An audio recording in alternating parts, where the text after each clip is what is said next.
ॐ नमश्चण्डिकायै।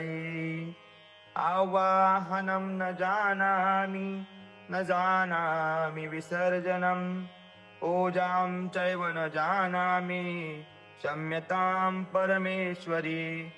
अन्यथा शरणं नास्ति, त्वमेव शरणं मम।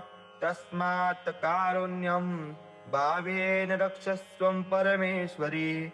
गतं पापं गतं दुःखं गतं दारिद्र्यमे च आगता सुखसम्पत्ति पुण्याञ्च तव दर्शनात्।